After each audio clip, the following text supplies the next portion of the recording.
Em nome do Pai, do Filho e do Espírito Santo. Amém. Ave Maria, cheia de graça, o Senhor é convosco.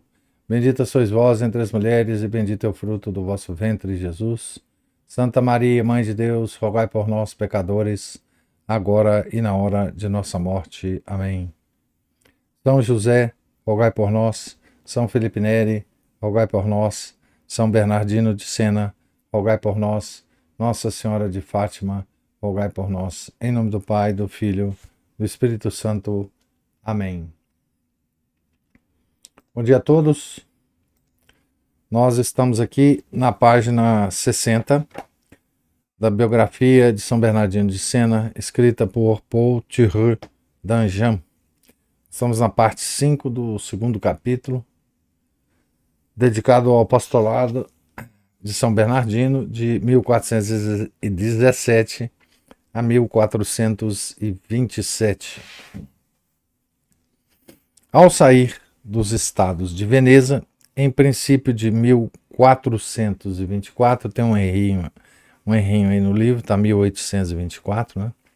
Bernardino dirigiu-se a Ferrara, onde o chamara o senhor da cidade, o marquês Nicolau d'Este, devasso, velhaco, cruel como todos os de sua estirpe, na qual uma história indulgente finge ver apenas brilhantes mecenas. Aqui há uma crítica, né, ao nosso autor a respeito dos mecenas renascentistas, né? Os mecenas renascentistas.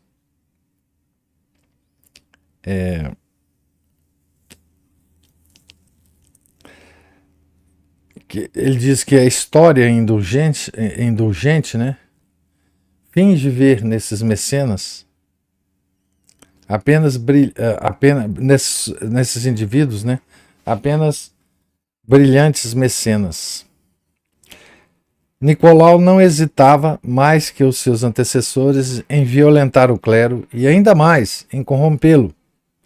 A piedosa solicitude que o impeliu a convidar Bernardino pode, pois, causar estranheza.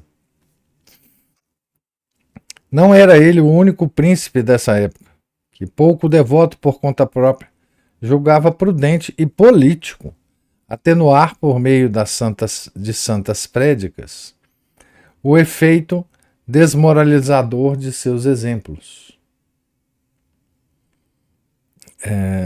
Seu marquesado, de pouca extensão, não figurava no rol dos estados importantes da península.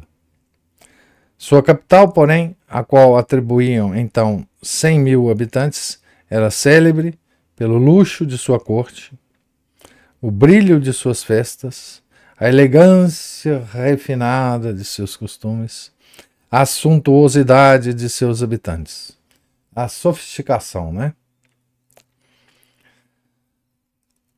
Então, Ferrara, né? Nós estamos aqui em Ferrara. E o marquês Nicolau d'Este. Bernardino foi obrigado, portanto, a pregar contra os abusos do luxo e da imodéstia dos trajes. Este mal é de todos os tempos, como a vaidade humana e a faceirice feminina. Todavia, atingiram um alto grau de refinamento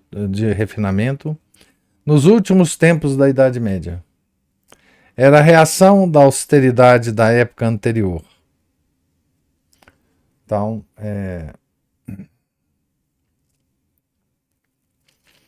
vemos aí uma Sodoma e Gomorra, né?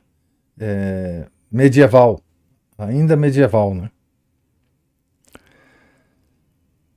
Os cronistas italianos, franceses, alemães e ingleses referem-se abundante e minuciosamente à extravagância das modas desse tempo. Aqui nós temos uma citação de Bernabeus sobre isso.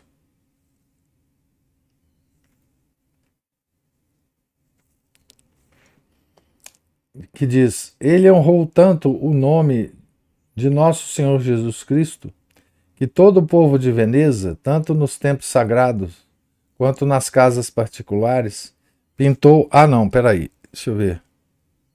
Não, aqui a nota é anterior, né? Eu já tinha lido essa nota. A nota é a 61, que diz o seguinte: calcularam que certos vestidos de brocado de ouro deviam custar 40 a 50 contos de nossa moeda. O assunto era familiar aos pregadores contemporâneos. Aqui também tem um errinho aqui. Aos pregadores contemporâneos. São Vicente Ferrer, dele ocupou-se frequentemente um velho historiador, falando dos sermões por ele pregados em Angers, diz: durante esse mês ele derrubou da cabeça das mulheres a crista da vaidade. Foi ele que conseguiu que as genovesas cobrissem seus cabelos com a graciosa e modesta mantilha que ainda hoje usam. Os próprios legisladores preocupavam-se com esses excessos e tentavam regular, até nos pormenores, a indumentária das mulheres, limitar-lhes a riqueza, fixar o compromisso das caudas e a largura das mangas. Mas estas prescrições ficaram impotentes, como sempre acontece com as leis suntuárias. Veja que a legislação se preocupava com regras para a moda feminina, né? Para o vestimento, a vestuária feminina, né? Para coibir essas maluquices, né? Aqui tem uma nota dizendo assim: acham-se muitos editais deste gênero nos arquivos de todos os pequenos estados da Itália. Ver, por exemplo, em cena, os volumes intitulados, aqui dá o nome do volume, né? Ver também obra de Carlo Faletti Fossati, Costume Senese nella seconda metà del século XIV. Costumes dos senenses, né? Então, isso era a forma que a sociedade tinha de lutar contra esses abusos, né? Da imodéstia feminina, né? Era uma sociedade que ainda tentava lutar, né, contra essas coisas. Em Ferrara, achava-se o pregador na fronteira dos estados da igreja. Esta parte não era a menos agitada da Itália. Durante o exílio em Avignon e o grande cisma, Roma, despovoada, arruinada, tornara-se presa das facções e do banditismo, e em muitas cidades do patrimônio da Úmbria, da Marca, da Romanha, haviam-se constituído repúblicas ou principados que alardeavam sua independência. Às vezes também algum condottiere, como Bácio de Montone, tentava arrogar-se, em pleno domínio da Santa Sé, uma soberania mais extensa.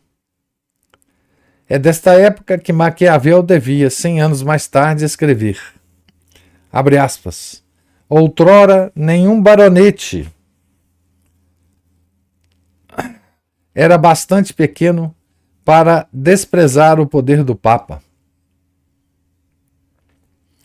Isso é frase de Maquiavel, né? 100 anos depois. Quando a eleição de Martinho V, em 1417, veio, enfim, dar à igreja um chefe inegável, este, durante 3 anos, teve de ficar primeiro na Lombardia, depois na Toscana, antes de poder pôr o pé em seus estados, humilhado ao ponto de nas ruas de Florença, os moleques o acompanharem com quadrinhas satíricas. Nas ruas de Florença, os moleques o acompanharam. Não, desculpe, já li. Hábil e constante, porém, empreendeu imediatamente a restauração de seu poder, tanto pela política quanto pelas armas. Não visava somente restabelecer a espécie de soberania complexa, difusa e muitas vezes discutida com que se haviam contentado seus predecessores. Seu intuito era substituir-lhe uma monarquia direta e unificada. Esta empresa, que chocava a tantas tradições, pretensões e usurpações, não era obra para um dia e estava fadada a atravessar muitas vicissitudes antes de terminar, pela ambição sem escrúpulos dos Borgia e pelo guante de ferro de Júlio II. Em todas as cidades dos estados da Igreja, a mais considerável e a mais turbulenta era Bolonha. Proclamara-se república independente no advento de Martinho V, mas fora submetida pela força à autoridade papal. Esta submissão, porém, estava longe de ser completa. Às tentativas de revolta, constantemente renovadas, respondia o Papa com interditos. A anarquia política acrescentara a desordem dos costumes. Jogos de azar, sobretudo, haviam tomado grande incremento. Numerosas eram as espeluncas onde pessoas de todas as idades e todas as condições vinham arriscar seus haveres e entregar-se à devassidão. Debalde, o bispo da cidade, Albergati, que foi pouco depois cardeal, uma das mais nobres e mais puras figuras do clero desse tempo, procurara, por exortações ou medidas repressivas, deter essas desordens. Tudo malograva. Então, jogos de azar, né? Os jogos de azar nunca são. Eles sempre levam à devassidão, né?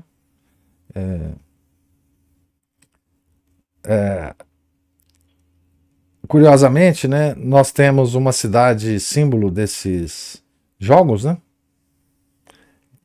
No mundo hoje, que é Las Vegas, né? E que se orgulha do nome que é dado a ela, né? Las Vegas é conhecida como a cidade do pecado, certo? Então os jogos sempre levam a outras coisas, né? E vocês imaginam, então, uma Las Vegas, né? Em muitas cidades da Itália nessa época, né? Teve então a lembrança de chamar em seu socorro o pregador de quem diziam maravilhas e contavam os extraordinários sucessos na Lombardia e em Veneza.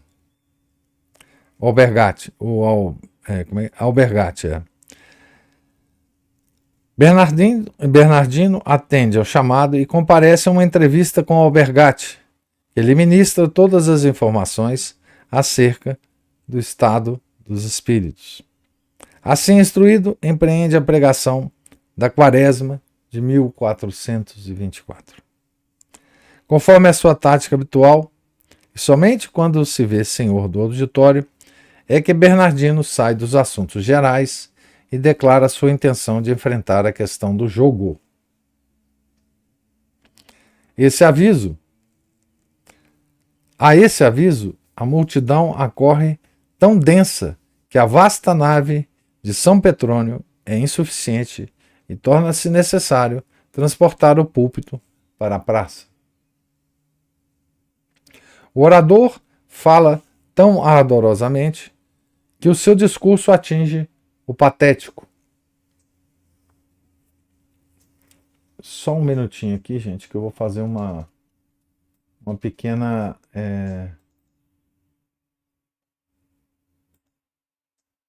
modificação aqui.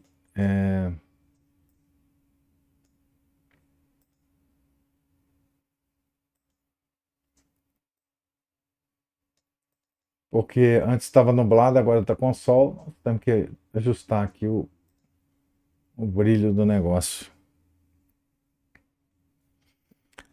Então, o orador fala tão ardorosamente que o seu discurso atinge ao patético e a multidão convencida reconhece o erro e procura corrigir-se.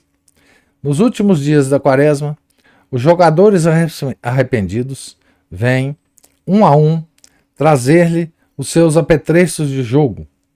Em pouco tempo, há na praça uma quantidade tal que se pode erguer uma imensa fogueira, que a assistência aplaude, aplaude ruidosamente. Aqui tem uma nota.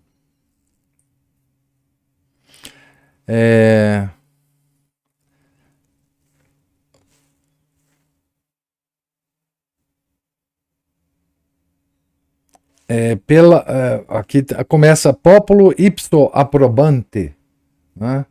Pela aprovação do próprio povo. Essas fogueiras eram muitas vezes ateadas pelos pregadores populares desse tempo. É o que chamavam na Itália abruciamenti della vanità, fogueiras da vaidade, né? Na França, as crônicas contemporâneas as mencionam frequentemente. Fogueira da vaidade. Isso aconteceu muito, né? Com São Vicente Ferrer também, nessa época, né? Alguns, entretanto, não batiam palmas. Eram os fabricantes e vendedores de baralhos. Um deles procura Bernardino e amargamente queixa-se de que lhe tira o pão. Isso me lembra também São Paulo, né? Falando lá em Éfeso, contra as estatuetas de Diana.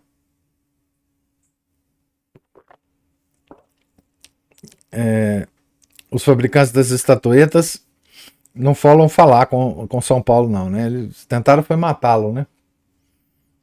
Ele teve que sair correndo, né? Há o diálogo entre esse fabricante e Bernardino, né? Não tens outra profissão? Pergunta-lhe o santo. Não. Então, se fizeres o que eu te vou dizer, terás com que viver. De boa vontade o farei. O cara respondeu, né? Bernardino, então, toma um compasso, risca um círculo numa tábua e no meio pinta o trigrama de Jesus, IHS, cercado de raios. Faze o mesmo, disse-lhe, e ganharás o necessário. O homem segue o conselho, e o povo se entusiasma tanto com esse modo de honrar o nome do Salvador, que o operário realiza, assim, maiores lucros do que pintando naipes. Tal foi a origem dos quadrinhos de que se há de falar várias vezes na vida do nosso santo. Não satisfeito por ter vencido o demônio do jogo, Bernardino dedica-se a destruir, em Bolonha, o espírito de revolta e de facção. Se a história subsequente desta cidade não autoriza a dizer que o mal foi suprimido para sempre, é inegável que houve, ao menos, uma pacificação temporária. Abre aspas, uma grande tranquilidade, diz o velho biógrafo, foi restabelecida por algum tempo na cidade. Aqui tem uma nota, que é do biógrafo, o velho biógrafo é o Bernabeus, né, que diz assim: estabelecendo-se a paz e a harmonia entre os cidadãos, grande tranquilidade se estabeleceu na cidade por um tempo. A nota 65.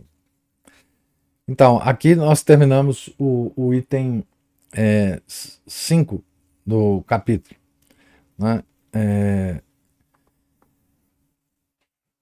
Que é uma etapa na vida do nosso santo, né, em Bolonha.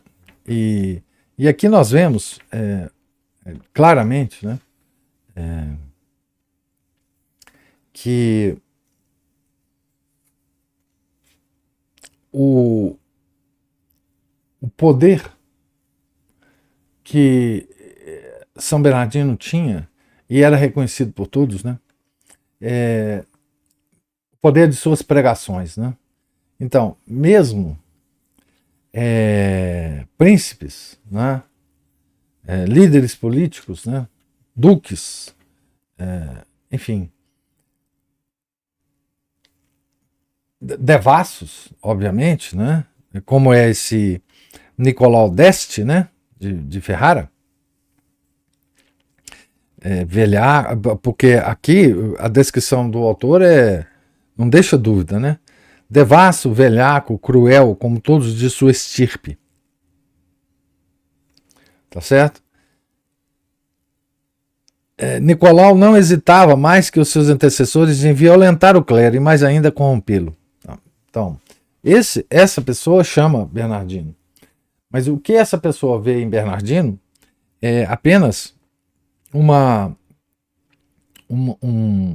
valor político, né? Um valor de atenuar as lutas, atenuar a situação, né? Para que ele continue, né? Para que ele continue a governar essa cidade ou essa região, né? Isso que esse Nicolau d'Este vê em São Bernardino é a mesma coisa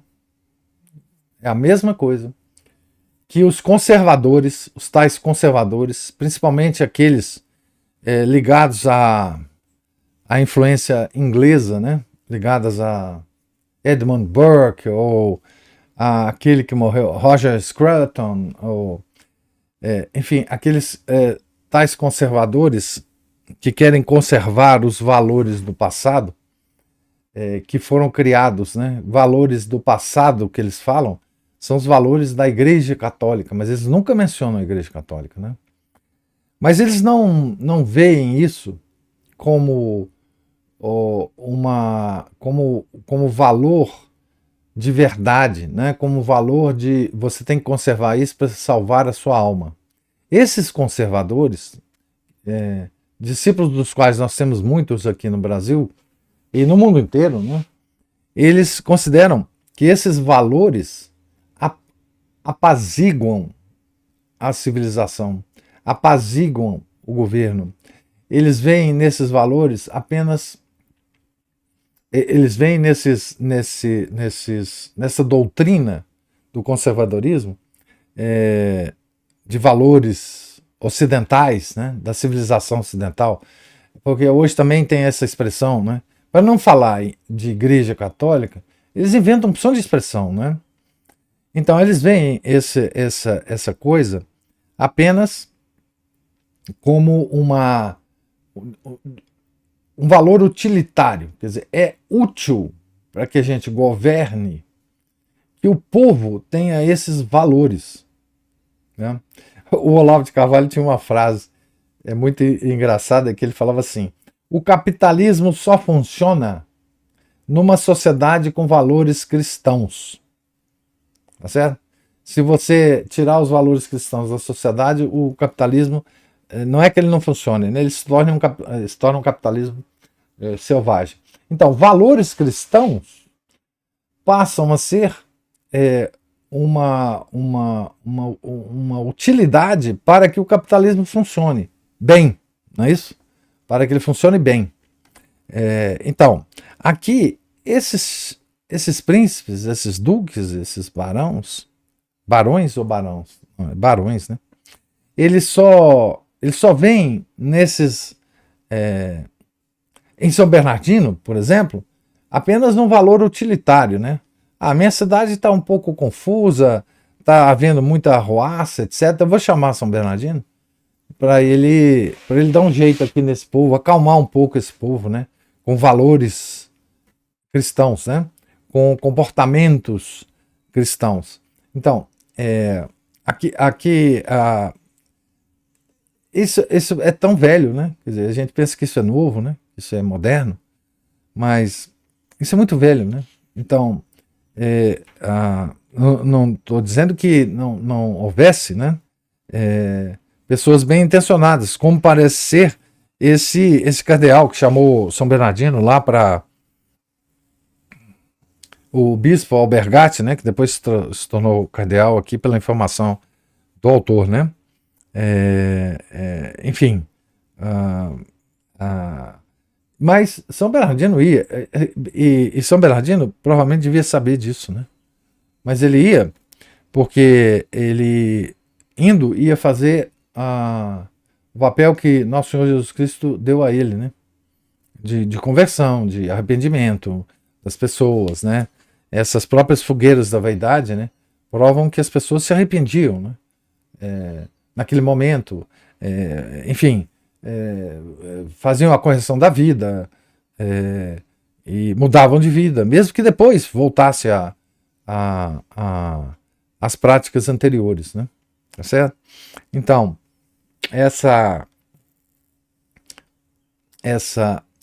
e tem outra coisa que eu vou falar aqui, que é o seguinte: vai começar a haver, certo? Uma cooptação, já começou, né, a haver uma cooptação do dito catolicismo tradicional para dentro dessa coisa conservadora. Por quê? Porque hoje, quando você fala valores da igreja, por exemplo, quando você tenta se aproximar da igreja, você vai encontrar uma igreja woke, tá certo? Então, essa igreja woke já não é mais uma referência para os conservadores, tá certo?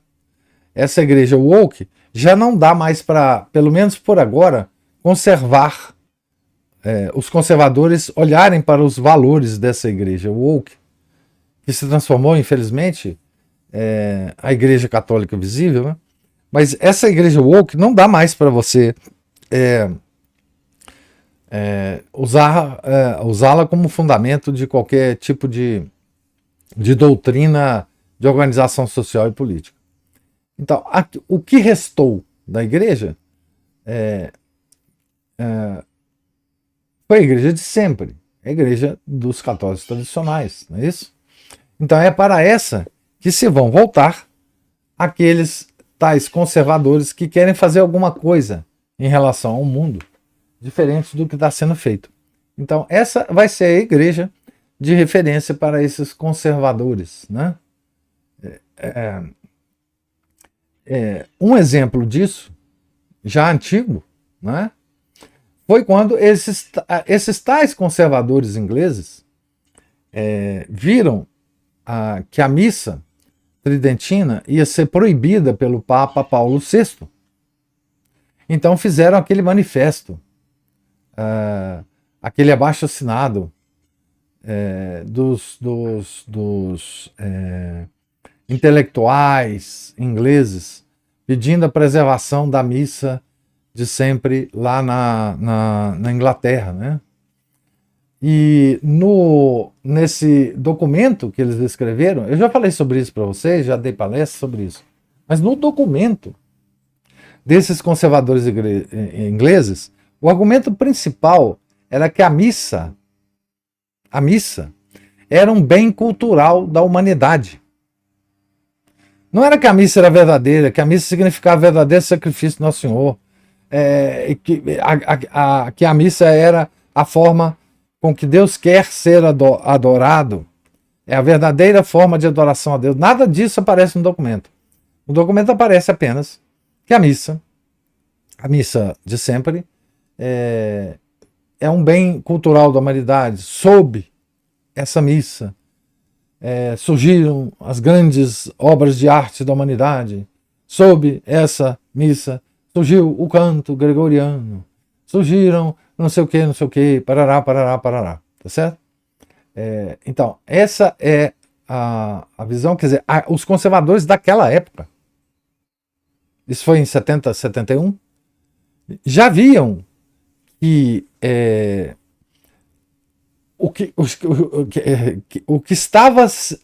quem mantinha agora esse tesouro cultural na visão deles era os tradicionais, era quem aderia à forma anterior ao Concílio Vaticano II, né, de catolicismo. Né? Então, e vão fazer tudo para nos cooptar, e do outro lado, a esquerdalha, o wokeismo, vai, nós já falamos isso aqui, procurar condenar os tradicionais como de direita, de extrema direita, perigosos, como já está sendo feito, o FBI já está envolvido nisso, etc, etc. Já comentamos sobre isso aqui, certo? Então agora eu já falei muito, passo a esperar algum comentário ou observações de vocês sobre a leitura de hoje.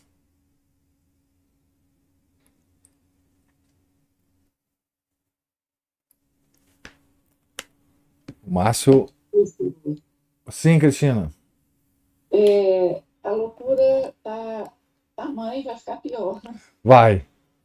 Então, nesse contexto de igreja bagunçada, eu li uma frase de uma pessoa reagindo aos críticos do problema, sempre naquela situação limite que vive quem vê os problemas e não pode ir nem para lá e nem para cá, porque a frase é essa: prefiro errar com a igreja do que acertar sem ela. Ah, isso é uma Então, aí bobagem. você pergunta, né? Assim, a igreja erra, você está errando com a igreja erra. Qual igreja que erra? Ah. A igreja que erra é dos desigrejados que arrumam uma igreja. Isso é a falsa noção de obediência. É, nós estamos já, professor, numa situação de insanidade tão grande com relação aos próprios católicos que, assim, a gente evita falar porque qualquer coisa que a gente fala, você está atingindo todos os lados, assim, e não é essa a intenção, não é, a intenção é de analisar a situação, dar, porque a gente também não tem uma clareza total, mas é óbvio, assim, quando é óbvio que o caos é intencional e ele é explorado nas intenções. E, assim, o católico escala igual o conservador. Ele é o católico, ele é a vaquinha de presépio que escala na crise igual o conservador quando ele considera, né, que a importância da igreja no mundo foi a civilização que ela criou, não É, a alma que não tenta salvar. é impressionante, né? Isso É mesmo. impressionante. E então é isso, a gente está numa situação assim. Eu não gosto de ficar falando, porque eu falo assim, todo mundo me pergunta, por que você fica no grupo? Eu falei, porque eu quero observar. O Renato me perguntando. Tem um grupo de católicos que eu participo, até eu sou administradora, eu não coloco nada, mas eu observo. Ali, assim, você vai daquele sincretismo. Ontem o senhor falou dessas místicas aí. Ah, acho que não foi ontem que você falou, não, tem mais tempo. Dessas místicas. Ah, professor, essa coisa de falar em dom de línguas. Então, nós estamos nessa situação, assim, terrível. Agora, então, só para voltar na leitura, como eu já vinha já falando um pouco, assim, muito nesse sentido, só o pregador, eu vou chamar aqui de radical, e radical é o elogio, porque, assim, todas essas palavras, radical, obscuro, é, isso são elogios. As pessoas precisam entender isso. Nessa É, insanidade que nós estamos vivendo, todas as palavras que foram usadas contra os católicos nos tempos antigos, assim, reacionário, radical, Olha, isso são elogios, porque o contrário disso é você ser uma pessoa que se exime de fazer um juízo reto das coisas. Ah, o contrário disso é ser sofisticado, Cristina.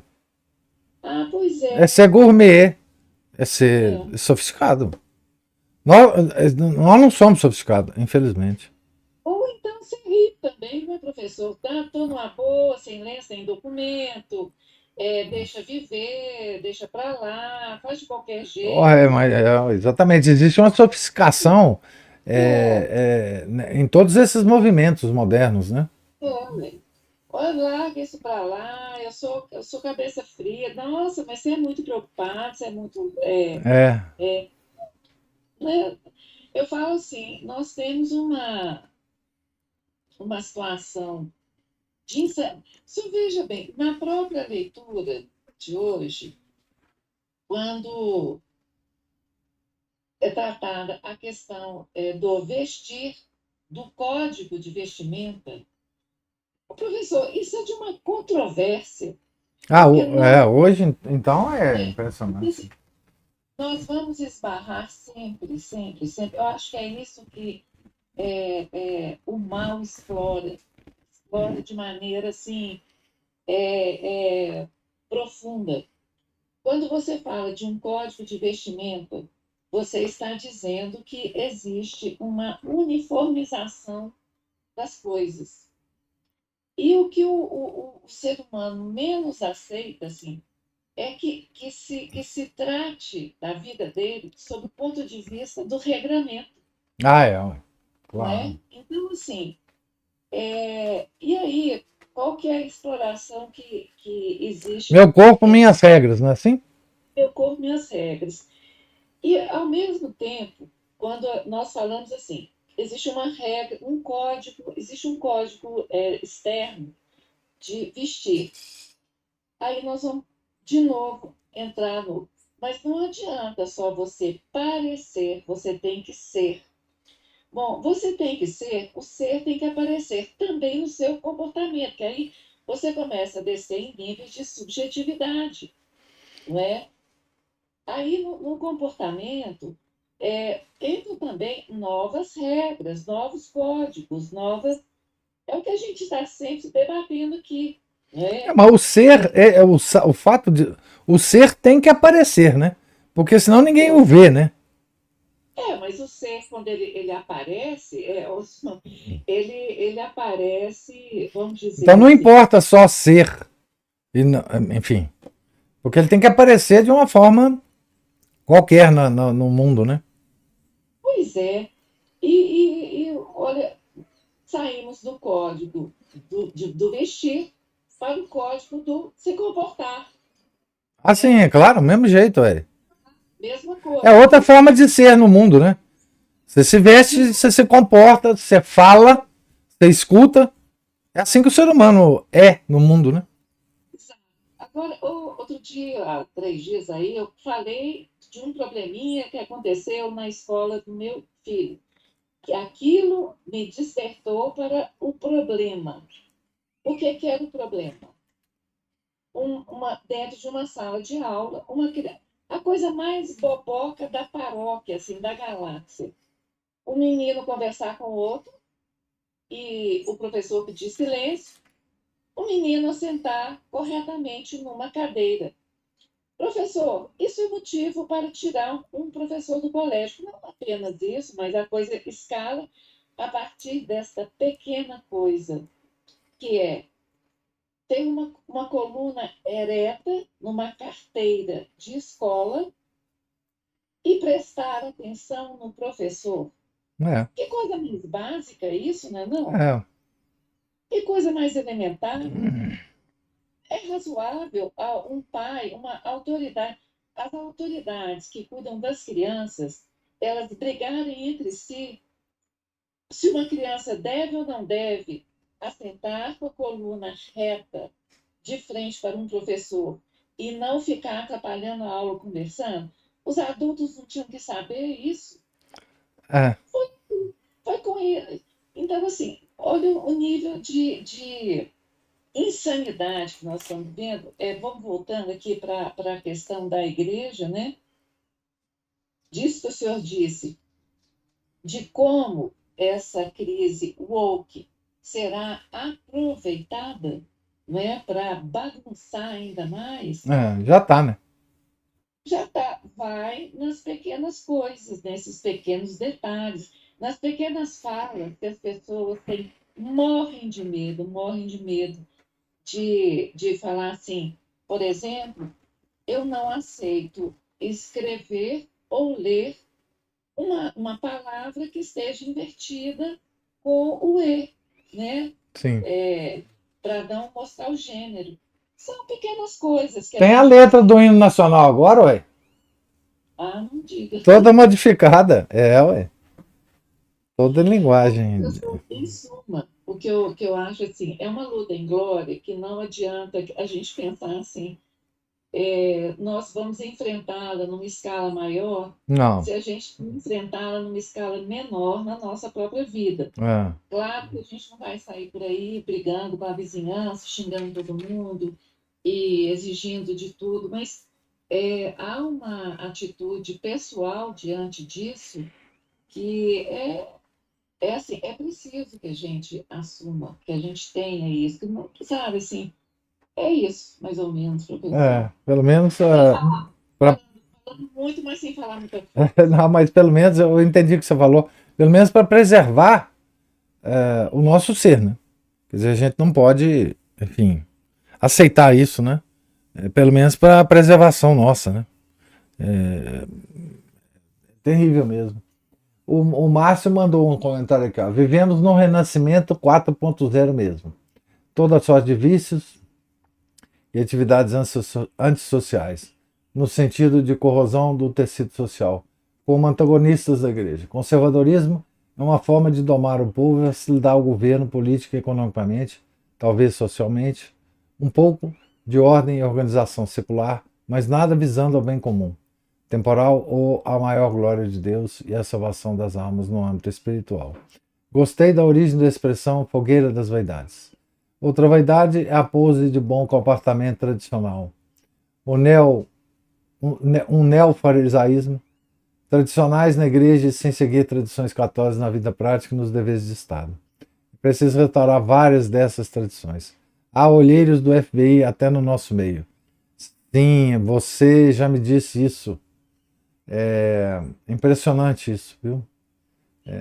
Essa informação. Nas escolas é mais barato demitir um professor do que perder um aluno mimado.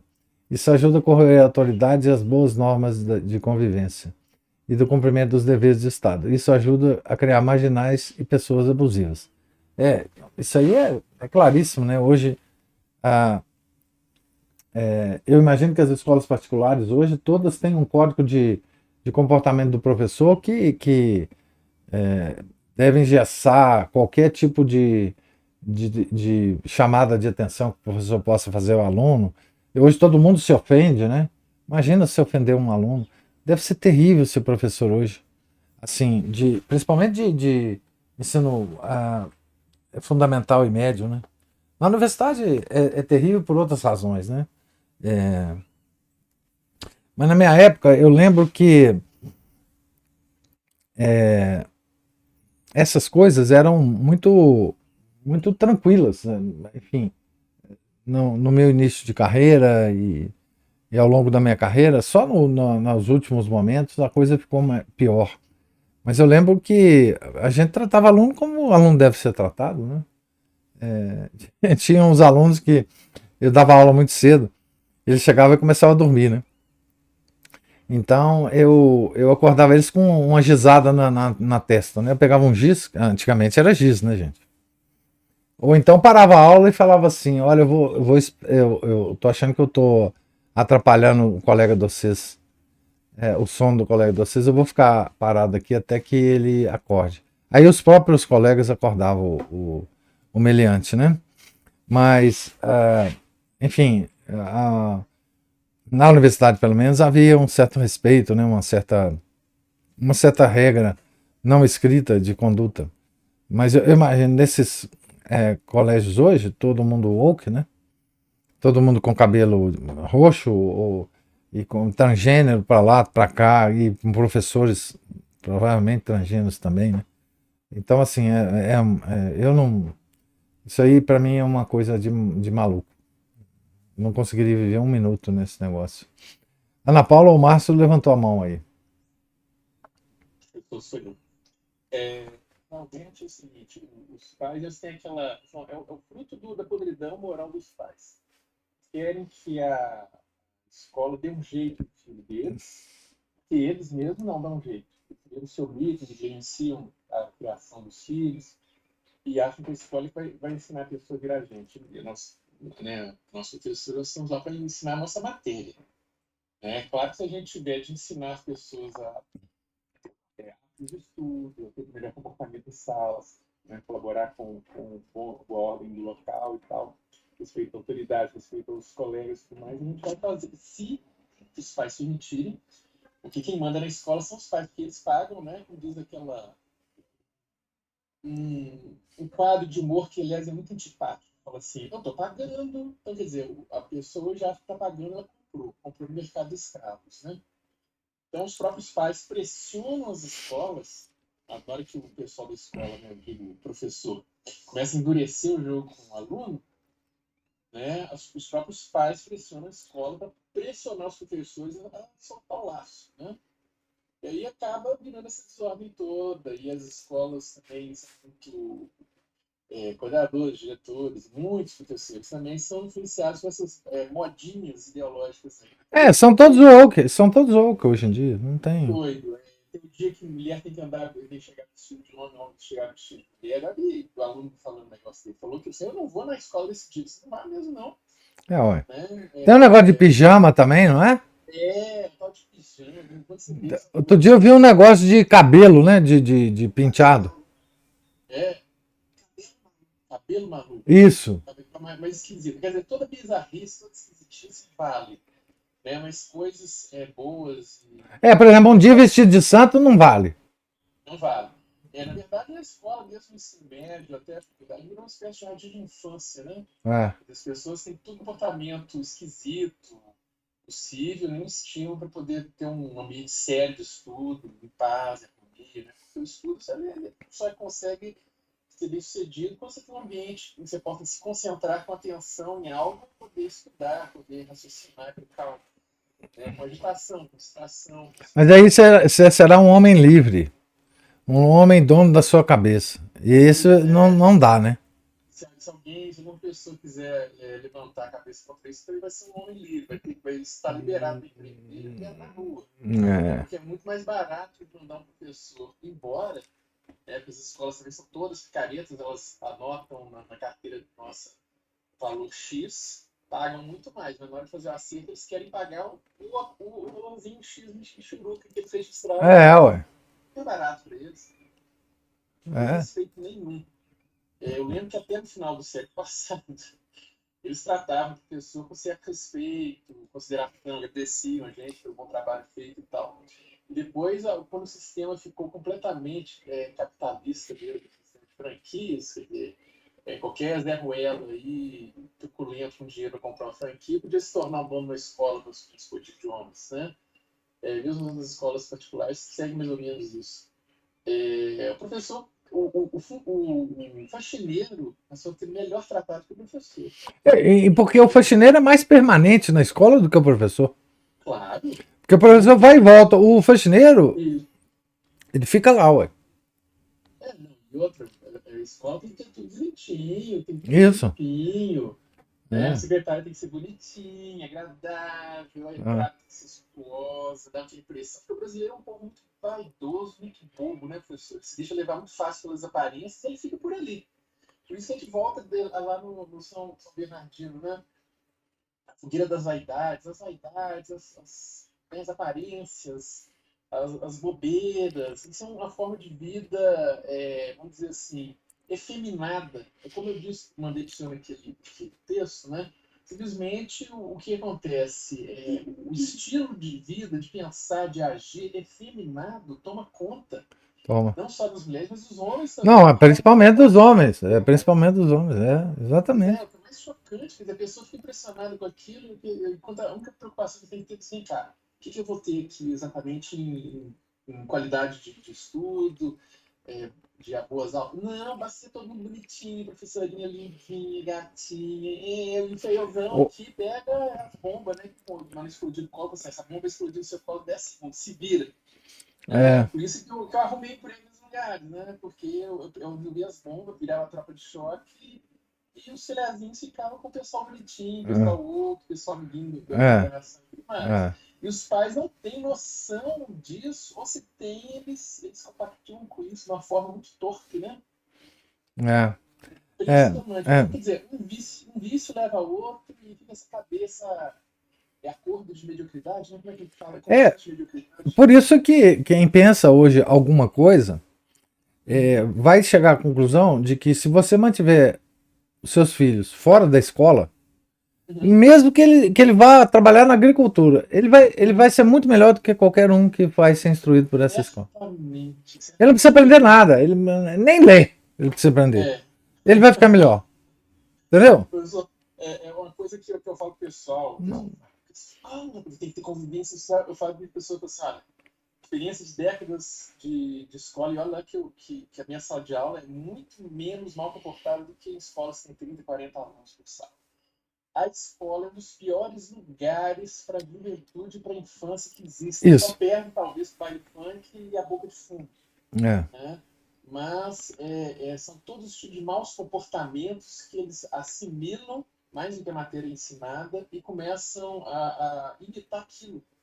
Ao ponto de, quando voltam da escola, começam uns trejeitinhos meio estranhos, assim. Não, aquilo ali, assim, era melhor não aprender nada. Entendeu? Grande parte daquilo que se ensina não vai ser usado, não. A gente sabe que no Brasil também é o seguinte, você pode, igual eu estava conversando com a senhora ontem,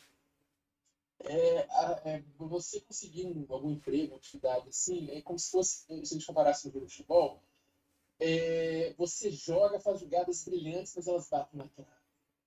Passam perto, tiram tinta, bate na trave, bate na cara do goleiro e cai para fora, faz tudo possível. Você fala, não, você joga maravilhosamente bem, mas a bola não entra de jeito nenhum. Aí chega um retardado desse, entendeu? Por exemplo, vai na faculdade, você quer saber de beber, jogar sinuca, carteado, igual esse pessoal aí do Bernardino, agarrar uns bobinhos lá e tal. Tem os contatos adequados, como você precisa chutar essa bola, a bola ia bater, cair fora, mas bate no indivíduo, engana o goleiro e entra no Márcio, tem dois contos curtos que é preciso ler para entender o Brasil, especificamente o Brasil. Porque, na verdade, o mundo está parecendo muito com o Brasil, tá? Nós estamos exportando com a velocidade uma técnica, uma eficiência impressionante. O nosso modo de ser. Mas tem dois textos.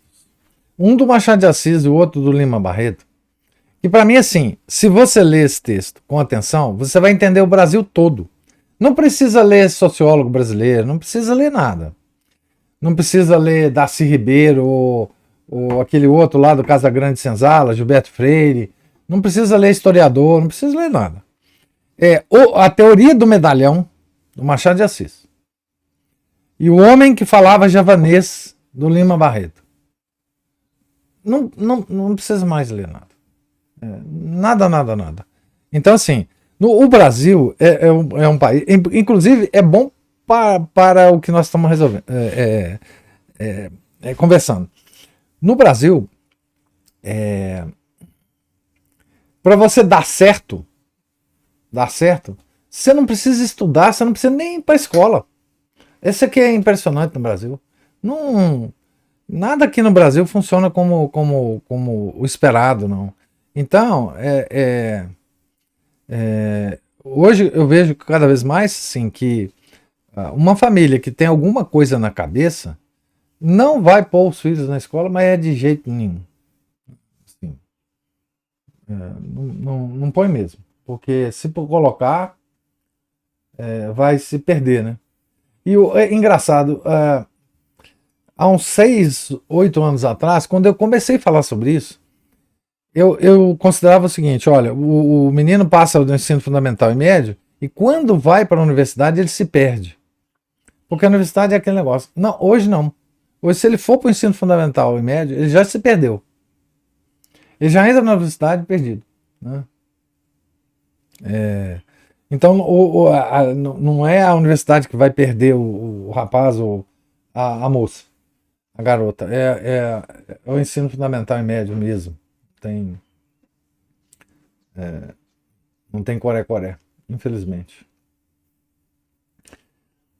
Professor, ele já entra perdido mesmo, né? Quando a gente entra na faculdade, você já vê o comportamento das Já. pessoas completamente arruinado. É. A gente vê nos jardins de infância, a gente pega essas crianças, deixa eu ver seus brinquedos, deixa eu ver o que você está aprendendo, me conta aí que as músicas que você está cantando, as brincadeiras que você está fazendo, as atividades já corrompem a criança no jardim de infância. É. Né? Então, o jovem, na faculdade, ele só de repente, ele não tem mais aquela disciplina mais rígida da escola, então ele pode entrar e sair da hora que ele quiser, beber, botar aula, fazer o que bem entender, fumar maconha, né, o diabo a quatro, mas ali ele simplesmente ele se solta, ele tem plena liberdade de fazer aquilo que ele foi programado a fazer. Né? Desse jeito. Hoje, os meninos já estão envolvidos em coisas muito mais sofisticadas. Né? A televisão, no Brasil, ela ajudou a perder gerações, né?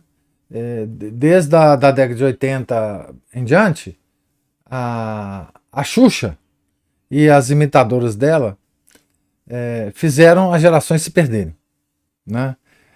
É curioso que a gente tinha antigamente uma figura pessoal, né, para identificar como a perdição das gerações. Hoje em dia não tem mais isso porque é o celular, né? O TikTok, o OnlyFans, eu nem sei o que é OnlyFans, mas eu imagino. Então, assim, então hoje as crianças elas já se perdem, como você falou, muito antes de entrar na escola. Elas já estão perdidas, né? Então, a eficiência do método de perdição foi muito desenvolvida tecnologicamente, né? Com o tempo. Então, se a gente fosse fazer uma fogueira das vaidades hoje, como São Bernardino, essa fogueira ela ia ser igual a Torre de Babel, ia até lá no céu. Ela ia encostar no céu. Se a gente jogasse, né, as coisas que a gente usa como símbolos da vaidade, essa fogueira ia ser igual ao sonho da Torre de Babel, né? Chegar até o céu.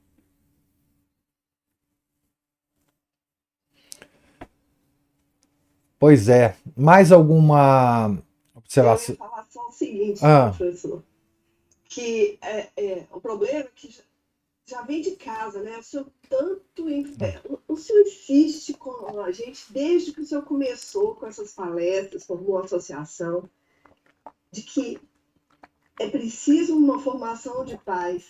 E se a gente não desenvolver isso aí que a Cristina está falando, esse radicalismo e essa obscuridade, professor, não adianta. Pois é, mas isso precisa de formação, né? Para você se debater com o mundo, você tem que ter formação, né? Pois é. Então, quem está disposto? Eu acho, tem uma escola, eu acho que no Brasil, uma ou duas, que faz esse esquema, que eu achei sensacional quando eu fiquei sabendo. E a escola, ela é uma escola que matricula os pais de crianças. E os pais têm um currículo a seguir, de palestras, de formação, de atividade. Se o pai faltar a essas atividades, o filho que está estudando na escola, a escola tem a formação para os filhos, mas se o pai faltar a essas formações, o filho é expulso. Então, o filho está ali porque o pai está matriculado. Então, eu achei essa situação sensacional, né? Eu acho que hoje, se não se formar os adultos em paralelo com as suas crianças, não vai resolver o problema. Não vai resolver. Então, assim, E, enfim, a, o que acontece é que, por mais que a escola possa ser boa, se os pais têm dificuldade de formação ou buracos na formação, né, não vai acontecer. Infelizmente não vai acontecer. A não ser em colégio interno, né, que hoje é até proibido, né, colégio interno no Brasil, né? Eu acho que a legislação não admite isso. Porque aí a pessoa passa lá toda a adolescência e tal, chega à fase adulta já formada, sem muito contato com os pais, né? Mas fora isso, não tem jeito de formar. Quer dizer, e formar adulto é uma coisa muito difícil, porque o adulto já chega não só mal formado, mas também com uma série de responsabilidades de financeiras e de profissionais que não deixam tempo para eles, né? Então, assim, e eles não sabem muito bem fazer as prioridades, né? Eu vou contar uma história muito interessante, que é o seguinte: tem uma pessoa muito interessada em todos os assuntos que nós tratamos nas nossas palestras e tal, e essa pessoa sempre entra em contato comigo. Nossa, mas que coisa boa, o senhor falou isso, aquilo, eu gostaria tanto de ver as suas palestras no sábado, etc. Pois é, no sábado, às 9 horas e tal. Não, eu vou tentar ver e tal. Mas assim, já no próximo sábado eu tenho um compromisso. Eu sei, sábado as pessoas têm compromisso, né? Mas a pessoa quer uma formação, quer conversar comigo, quer ouvir de mim alguma coisa que eu não sei exatamente o que é, mas também não tem tempo de fazer. Então não tem jeito. As pessoas não. Elas querem, mas elas não querem pagar o preço que é devido. Né? O preço que eu estou falando é o preço de tempo. Né? Então assim não adianta. Né? As pessoas sempre falam: pois é, puxa vida, eu queria ver e tal, eu queria discutir esse assunto com o senhor. Eu falei: pois é, mas esse assunto nós já falamos tantas vezes lá nas palestras. O senhor dá palestra? Da palestra às 9 horas. Mas pois é, no sábado é difícil demais para mim. Eu falei: então tá bom, mano. O Felipe levantou a mão.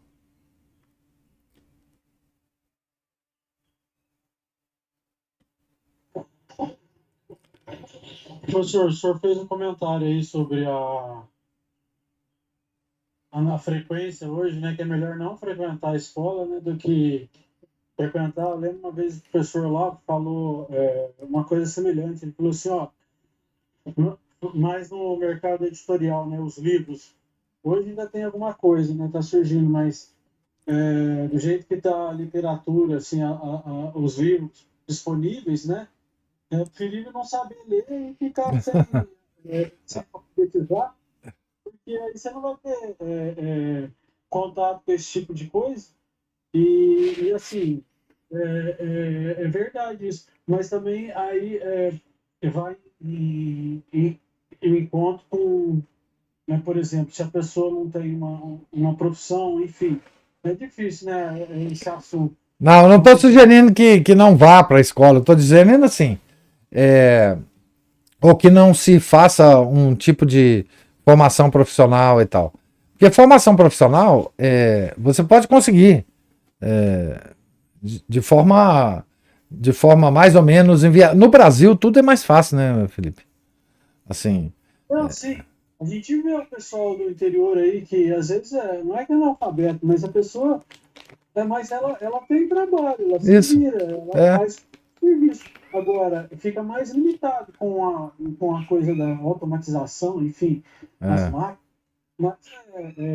Mas faz sentido isso, né? É perigo você não ficar querendo essas informações, você ficar sem essas informações, ali, aí a vida te ensina, né? O ambiente ali, a sabedoria, as coisas criadas te ensinam, você aprende aquilo e você não fica exposto a essa, né? Tudo isso que a gente está vendo, mais é isso. Bom, o papo aí tá quente, tá gostoso. Isso mesmo, Felipe, obrigado.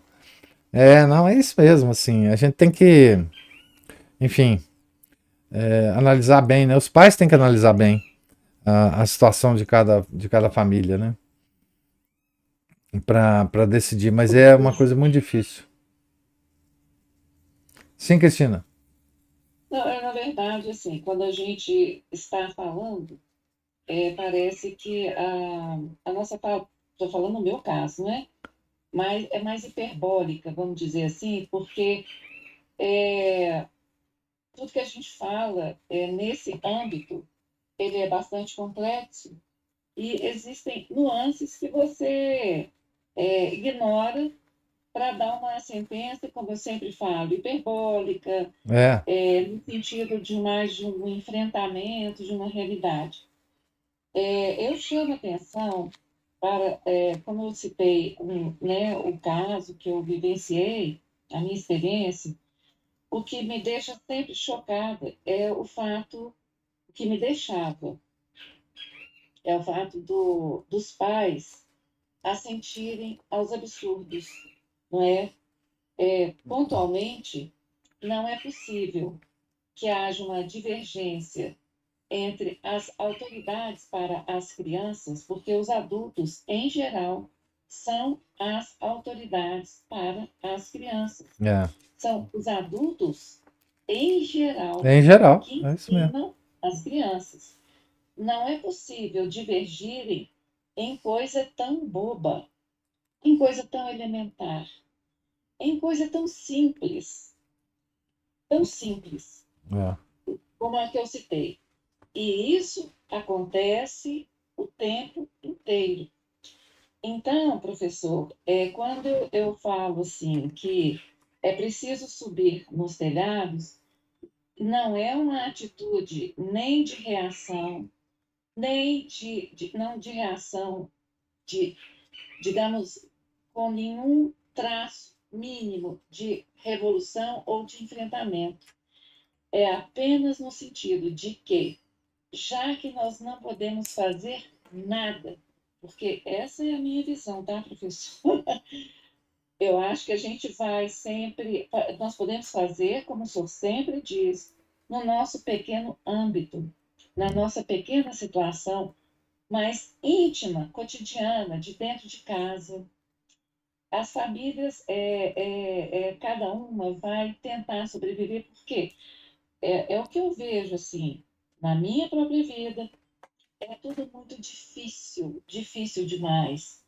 Ninguém está pensando, como eu comecei aqui, no âmbito católico, o nível de divergência que existe é avassalador, É.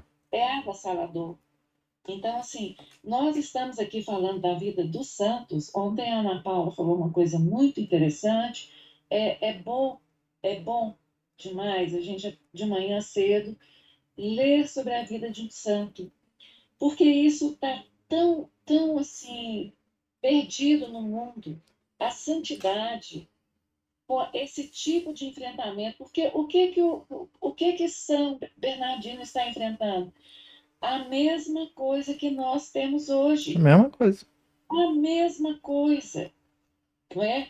Só que ele, como eu falo, ele subia no telhado, né? Ele chegava numa praça pública, só veja o contraste do enfrentamento. Às vezes, literalmente subiu no telhado para fazer. Literalmente, né? É. Exato. E o olha que interessante, não é? No começo da leitura, nos foi dado o panorama da Idade Média do nível de crueldade. Uma crueldade, nem entrou em detalhes aí, mas a gente sabe o tipo de maldade que quem tinha poder fazia com quem não tinha. Esfolamento da carne mesmo, por nada, e É. prisão e coisa e tal. Duas leituras posteriores, o que é que nós vimos? As pessoas se confraternizando e devolvendo. Olha, a violência foi contrabalanceada de igual forma, porque alguém devolveu o que roubou. É muito, isso é muito forte, isso é muito forte, É. né? Então, assim, nós temos uma leitura que nos mostra uma transformação a partir de uma estabilidade do que é reto. É a forma católica. É a forma católica de fazer isso. É. Então, assim, professor, eu não tenho proposta para ninguém. Eu só digo o seguinte: eu não acredito muito, assim, em muita receita, não.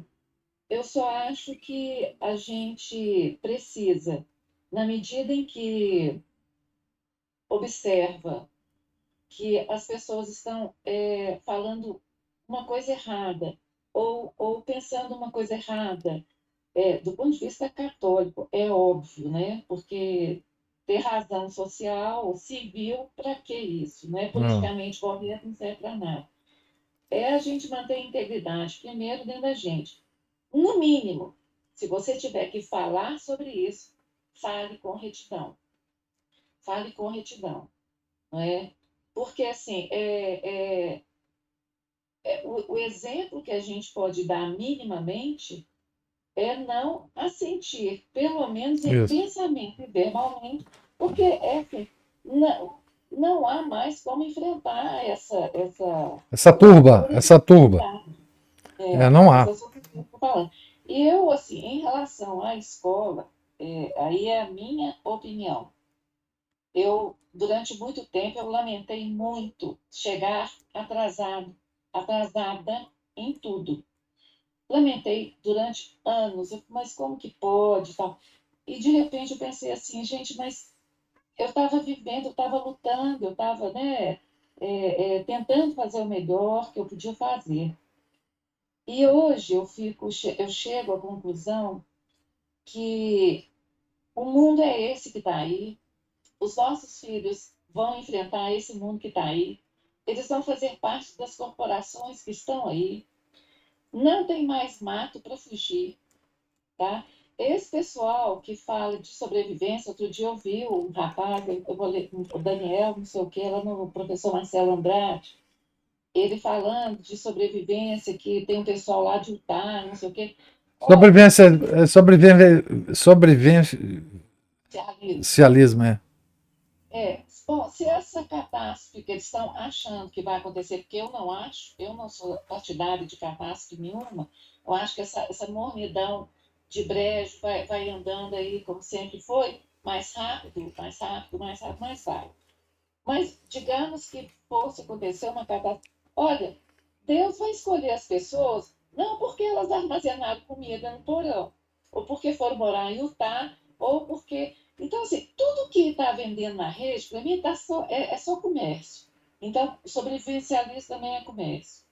Então, o que eu acho, professor, para terminar, que eu fico dando voltas aqui, porque você tem que me parar. O que eu acho é assim: nossos filhos estão no mundo, precisam sobreviver, eles precisam trabalhar, claro. precisam ter família, ter profissão. Ter profissão, como nós também temos, e nós também fizemos, e nós também trabalhamos.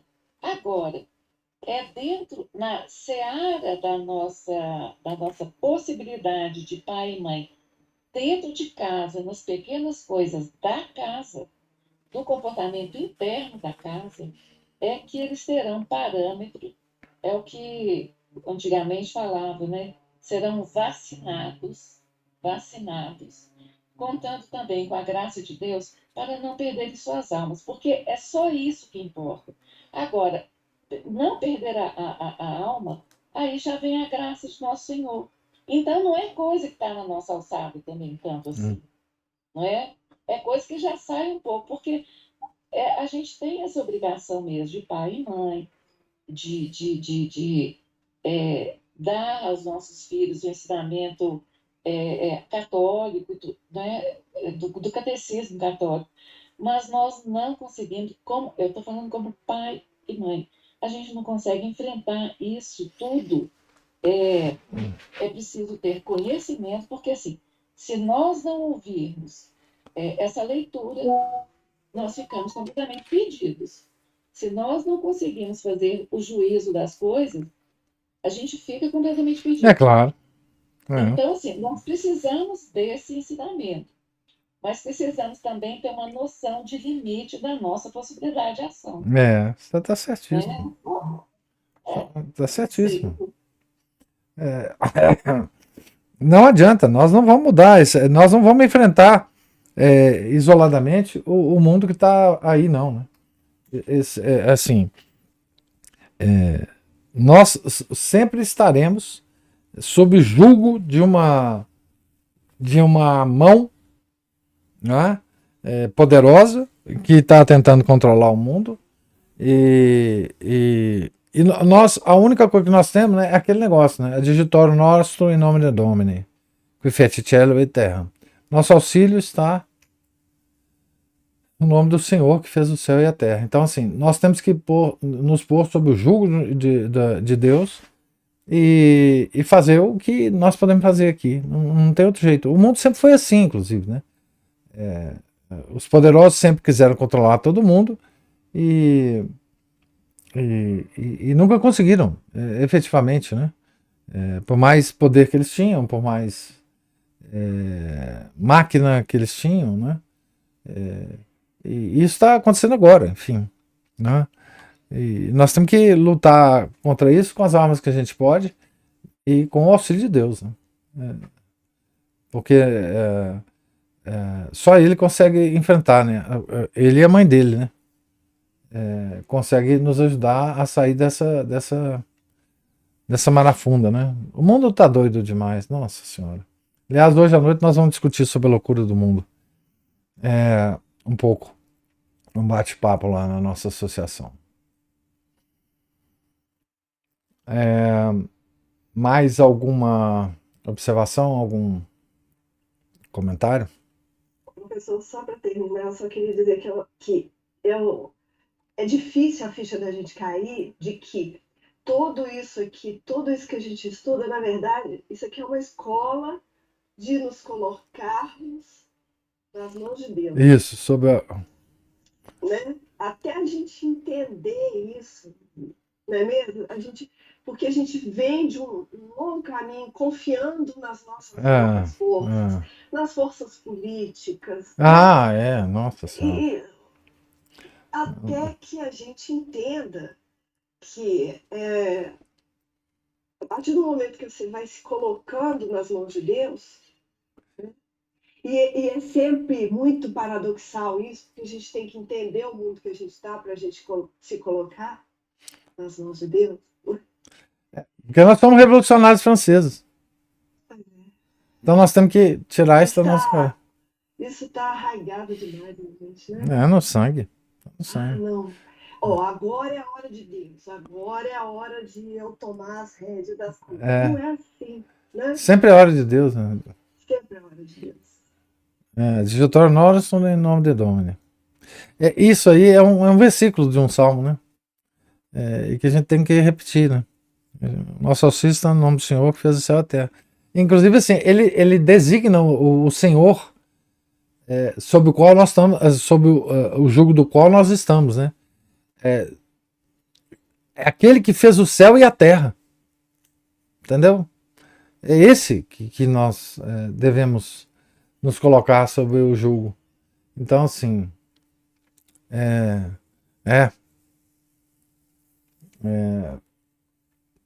tem uma... nós damos volta e para chegar exatamente na Igreja Católica, né? Nas Escrituras, na tradição, na patrística, nos dogmas, nos concílios, nos papas, né? Sempre aí que está a nossa força, a nossa esperança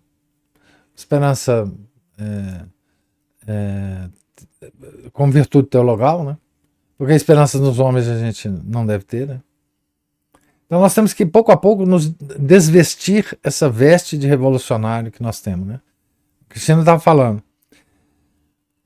Como é que é a luta católica contra o mundo? É a luta que São Bernardino está fazendo. Vamos aprender com São Bernardino. Ele não estava propondo uma revolução. Ele não chegava na cidade. Olha, veja, ele era contratado por um devasso, por um homem cruel, para pregar na cidade dele. Ele não convencia a população a se revoltar contra o seu duque ou o seu príncipe. Ele estava preocupado em reformar os costumes dessa população, em converter a população para a Igreja Católica. Porque ele sabia que em qualquer situação no mundo, você vai tratar a situação como deve ser tratada se você for católico. Certo? Você vai tratar ela como deve ser tratada se você for católico. Se você não for católico, você só vai arrumar confusão. Então é isso com todo o problema do mundo. Transhumanismo, não sei o quê, o Fórum Mundial, não sei o quê. Gente, vamos nos converter primeiro. Depois a gente discute essas porcarias. Porque senão não converter não adianta discutir isso. Você falou certo, Ana. Assim, a gente, enfim, loucura. Também não é aquela atitude de Deus proverá, Deus proverá. Não, é pra gente converter, é pra gente fazer as coisas que Deus quer que a gente faça. É claro. Olha o tanto de coisa que a gente Deus proverá.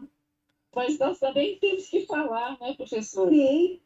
Nós também temos que entender, que falar. Porque o senhor, há minutos aí, disse, a igreja sempre enfrentou. E quando a gente fala que enfrenta, não é com inação, é com ação. É com ação. Agora, não pode ser ação, não pode ser não. Pode ser que cada um escolha, mas parece que a revolucionária tem sido aqui é instigada para dar errado, não é, professor? É claro, é aquela ideia de que você tem uma revolução e você tem que fazer uma contra-revolução. Contra-revolução não tem. Não tem. Até tem um livro famoso chamado Contra-Revolução. Revolução contra a Revolução. Mas não tem. Nós temos que converter o mundo. Eu falo que o cenário, né, a arena de ação hoje, ela já é da realidade revolucionária, e o que você faz dela, você faz com as armas deles, no campo de guerra deles. Não existe mais possibilidade de você lidar com essa realidade revolucionária que não seja, como a gente sempre fala, não sou nem de direita nem de esquerda, a gente é católico, né? E a realidade que foi, o que fundamenta essa revolução é a irrealidade. O que nós temos que fazer é ficar na realidade. A realidade é a providência divina, mais aquilo que ela nos indica para fazer. É exatamente isso. Nos move a fazer. Isso. E que pode ser pouquinha coisa. Que é o que nós temos que fazer, se ela está movendo. Né? Então, nós temos que mudar a nossa cabeça de forma que nós entendamos que lutar contra o mundo é converter as pessoas à Igreja Católica, nos converter, cada dia levantar para ser convertido, né? E converter as pessoas. A Igreja tem solução para todos os problemas antigos, presentes e futuros. Então, essa é a nossa atividade. Esse é o nosso ativismo. Ativismo católico. É esse. Não é grupo pró isso, pró aquilo, não é o grupo contra isso ou contra aquilo. Nós temos um grupo que tem 2000 anos aí, que nasceu de 11 pessoas, mais a Virgem Maria, e é esse o grupo. Não tem jeito. É o único que nos pode trazer alguma coisa. Né? Não tem mais nada.